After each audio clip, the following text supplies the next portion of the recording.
The heavy-lift aircraft of the U.S. Air Force deliver troops and vital supplies into combat all over the globe. They keep combat aircraft in the fight and special operations covered on the ground.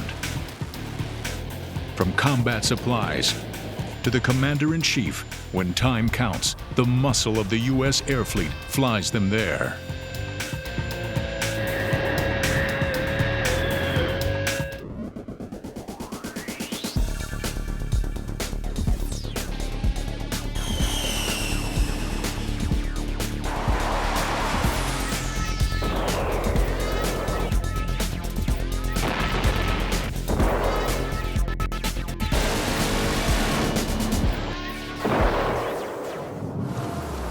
Military operations require constant restocking, equipment, fuel, ammunition, and troops must flow into a battle space with speed and efficiency. Most supplies can be delivered by ship or land. But the advantage of airlift is speed. Transport planes can deliver troops anywhere around the globe in a day. Naval transport is most efficient for carrying large, heavy loads. Ships typically carry more than 90% of the equipment in any prolonged military operation. But surface transport takes time. In the heat of battle, nothing beats air delivery. The heavy-lift aircraft of the U.S. Air Force provide the muscle vital to resupplying efforts. Flown by the Air Force's Air Mobility Command, Special Operations Command, and Air Combat Command, air transport planes move troops and supplies to bases in hostile areas all over the world.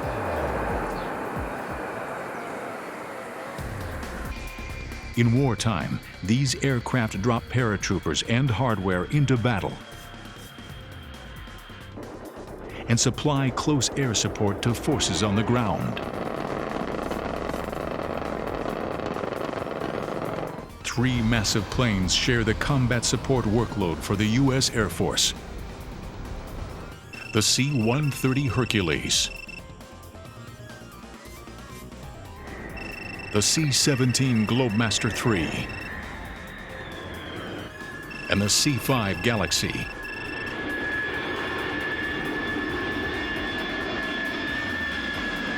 The C-141 Starlifter left active duty in 2004, but still serves a vital role in the air reserves.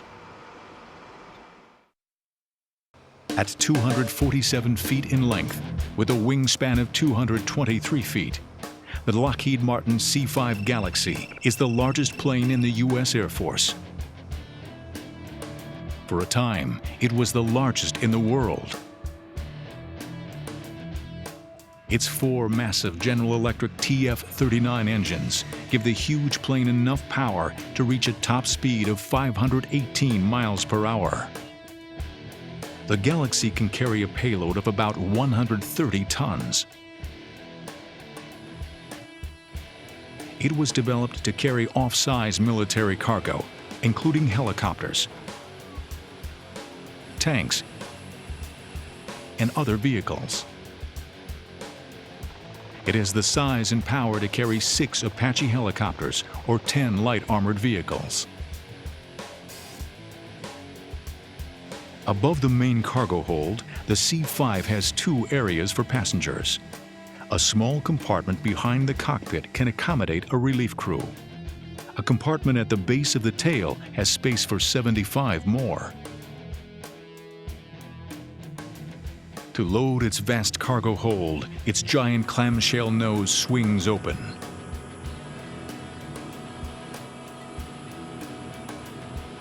And its tail doors open up the entire rear of the plane. Its landing gear can kneel, bringing the fuselage close to the ground. This allows the C-5 to be loaded at unprepared airfields. unlike commercial cargo planes, which require special loading equipment. Despite its enormous size, the C-5 is not much harder to fly than its smaller cousin, the C-130. Well, my background is all in C-130 before I got here to Dover, so I'm more familiar with the small airplane, as some people would call it, or at least when you look at a C-5, it's small. But the airplane itself is really not that much more difficult to fly, just by virtue of its size. Where the C-5 does pose a problem is when you have to deal with it on the ground. It's a terribly difficult airplane to taxi, to maneuver in small spaces, and that's probably the biggest problem we have with the airplane. But as far as its performance in the air, it's absolutely superb. The C-5 has a crew of 7. 2 pilots and 2 flight engineers fly in the forward cabin.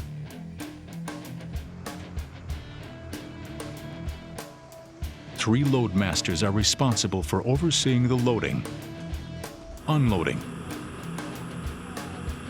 and safe transit of the cargo.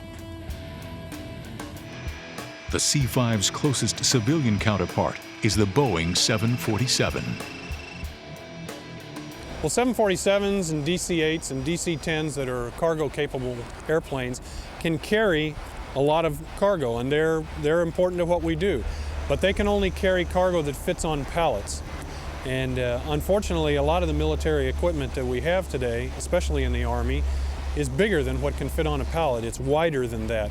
So while a 747 is called a wide body, you really don't have the door capability to get that equipment in the airplane. And that's why the C-5 is really the only airplane that can carry that kind of equipment.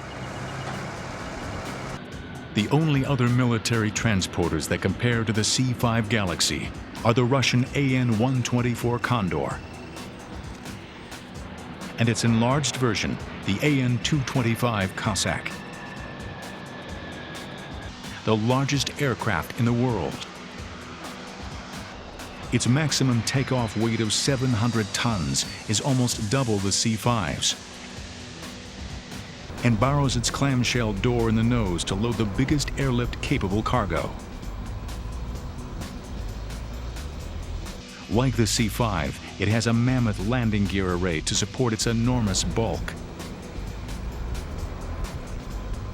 The Cossack was designed mainly to carry oversized loads, like the Buran space shuttle.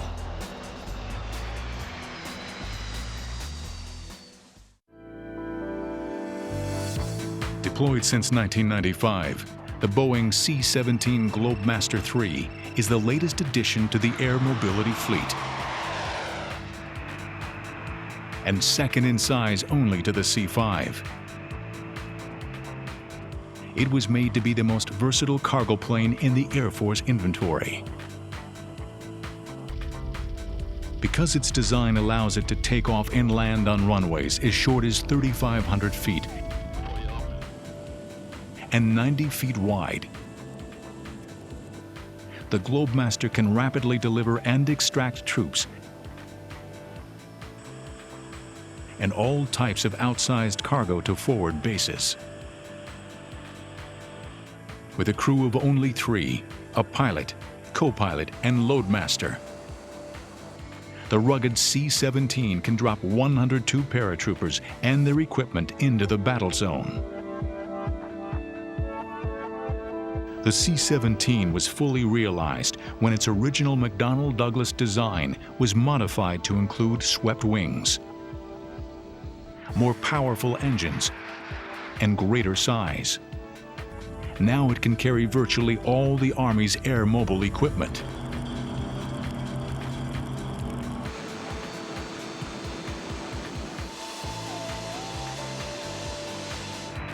It was intended merely to replace America's aging fleet of C-141 Starlifters.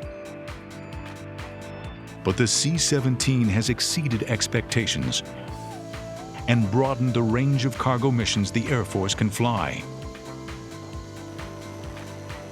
With more than twice the cargo capacity, the C-17 not only does the job of the Starlifter, it takes on much of the workload of the C-5 Galaxy. freeing the bigger plane for even larger, heavier loads. Once the mainstay of the fleet, the C-141 Starlifter left active service in 2004. 20 are still used by the Air Force Reserves. Today, Starlifters are used mainly for aeromedical evacuation.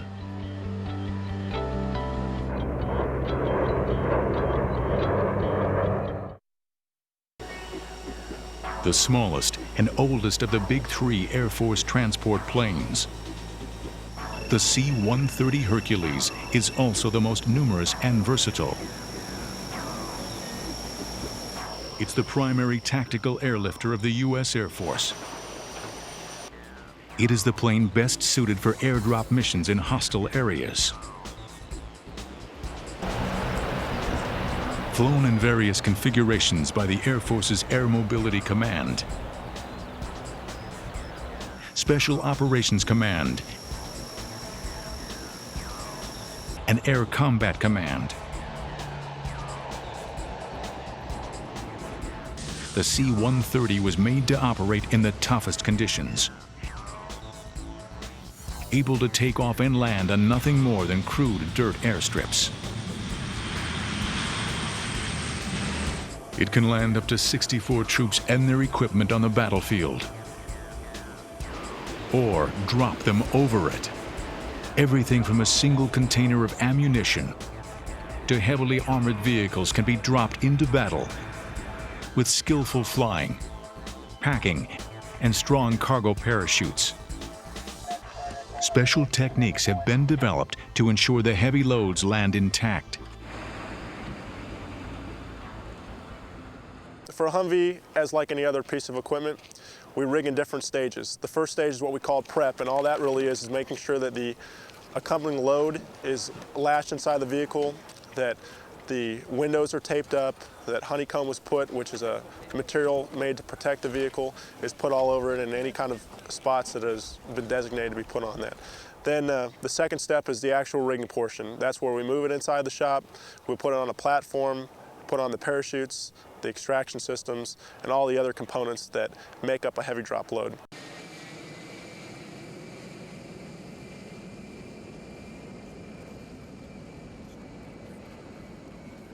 The cargo parachute is a 100-foot diameter canopy parachute, and it's designed to safely bring down to the ground 5,000 pounds by itself. It can be used on any number of load, from materials to Humvees, to tanks, to guns, to ammunition, any variety of loads. The Hercules can carry up to 18 tons of cargo and deliver it without even landing. During an airdrop, specially prepared and reinforced cargo pallets loaded with supplies are pulled out of the rear cargo door by a small drogue chute. Once in the air, the main parachute opens.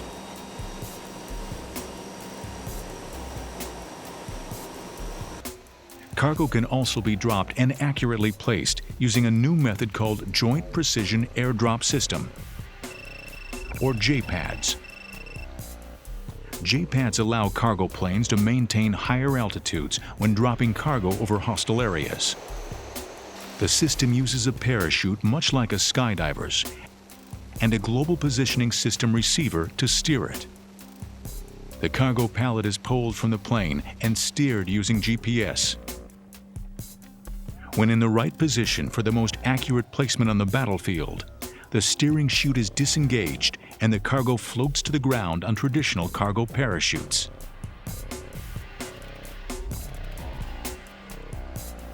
Still a new technology, JPADS is optimized for deployment from C-17s and C-130s. The C-130 is unrivaled in delivering heavy cargoes, such as armored vehicles, by another method, the low-altitude parachute extraction system called LAPES. LAPES allows for the most precise placement of cargo without the use of so many large cargo parachutes. But it's dangerous. During a LAPES drop, the plane skims the surface at over 100 miles per hour, 2 to 10 feet off the deck, where the margin of error is slim at best. A drogue chute on a reinforced pallet inflates and drags the tank out the aft door of the plane. The pallet absorbs the impact of the landing. The high speed, low altitude, and shifting weight balance of the plane makes LAPES drops a job for only the most skilled pilots.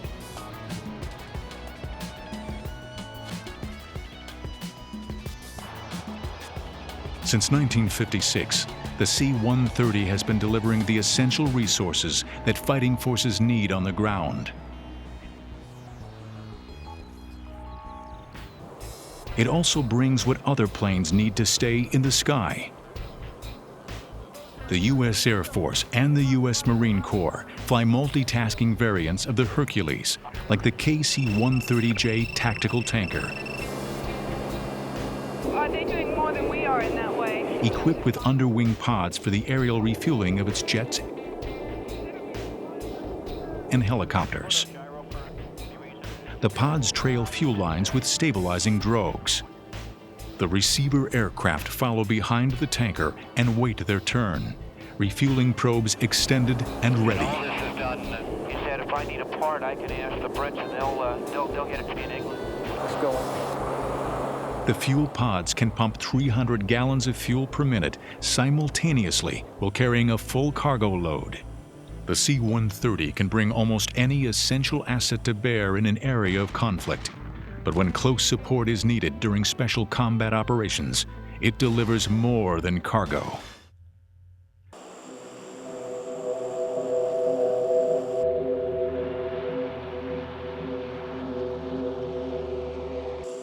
Some missions are best carried out under cover of night. The AC-130 gunship called Spectre provides pinpoint fire to support special forces on the ground.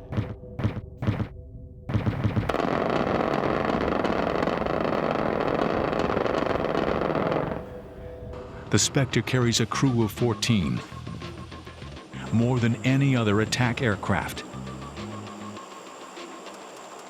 They're needed to operate the many guns along the portside fuselage, as well as the sensors and computers that provide for their accuracy. Nearest to the nose are two 20mm Vulcan cannons. Each Gatling gun can spit out 2,500 rounds per minute. Behind them, two World War II-era 40mm Bofors autocannons are mounted. Originally anti-aircraft guns, the Spectre puts the Bofors guns to work on ground targets. The heavy firepower comes from a standard Army 105mm howitzer. It weighs more than a ton and is the largest gun on any combat aircraft in the world.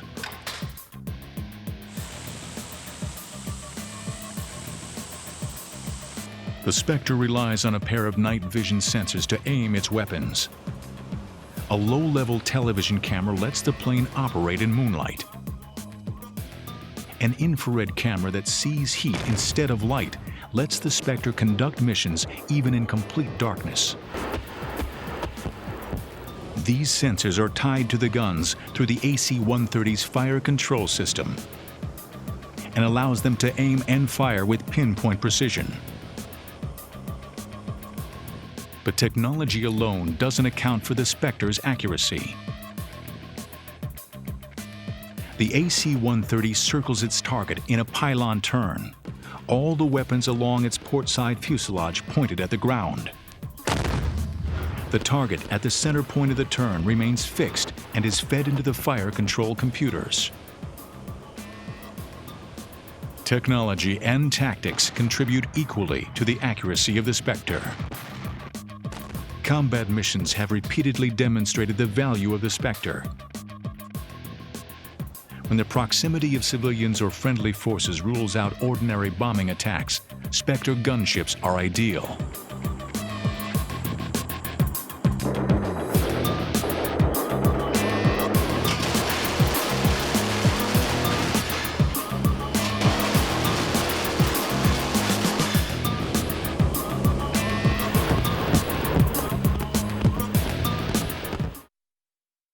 Two of the most vital heavy-lift planes in the U.S. Air Force support fleet are its aerial refueling tankers. Based on trusted commercial aircraft designs, the KC-10 Extender and KC-135 Stratotanker have the long range and huge fuel capacity to keep a military operation's most critical planes airborne. And Bonka 542. Aside from fuel, these aircraft also have room for additional cargo or passengers. The KC-135 can carry up to 200,000 pounds of fuel for the other planes of the Air Force, Navy, and Marine Corps. Though the Stratotanker can refuel planes that use the probe and drogue method with pods under its wingtips, its primary fuel transfer system is the flying boom. With the control stick, the operator manipulates the rotavators, which steer the boom. When the boom nozzle and the conical fuel receptacle on the trailing plane are aligned, the boom operator extends the nozzle from the fuel tube. Once a connection is made, the Stratotanker's pilot engages pumps that drive fuel through the boom and into the receiving aircraft at rates of up to 1,000 gallons per minute. High volumes of fuel can be transferred to combat and other planes in relatively short periods of time. This speed is essential to the receiver pilot, so intensely focused on flying in such a tight formation. When the receiving plane's tank is topped off, the boom operator disconnects and withdraws the fuel nozzle. The refueled plane banks off and lets the next thirsty plane sidle up.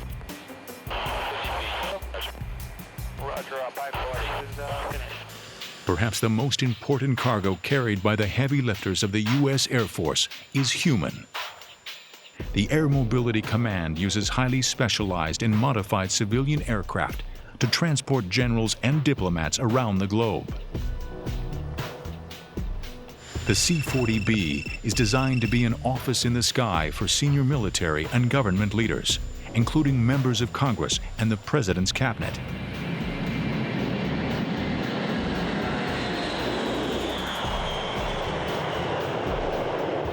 The most recognizable personal transport in the fleet is the VC-25A, better known by its call sign, Air Force One.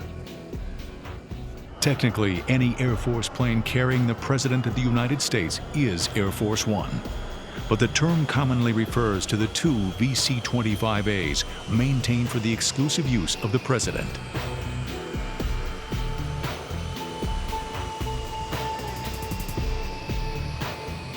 The VC-25A is based on the Boeing 747, but differs in size, capabilities, and security measures.